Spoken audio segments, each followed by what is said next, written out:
Для нас самым значимым событием, конечно, является назначение нашего Илдархана Исаия Сергеевича главным секретарем Якутского регионального отделения. То, что документ вышел по мосту, то, что год консолидации, который у нас завершается, переходит в год патриотизма, наконец появляется у нас идеология, то, из чего у нас будет рождаться искра, и мы будем делать добрые дела во имя чего.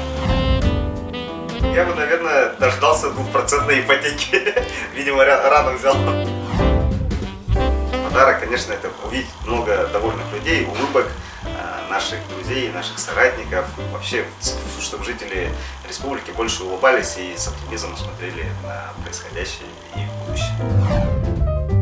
Чтобы сбылись все самые добрые их начинания, чтобы у них все получилось. Больше улыбайтесь, будьте счастливыми, радуйте своих близких.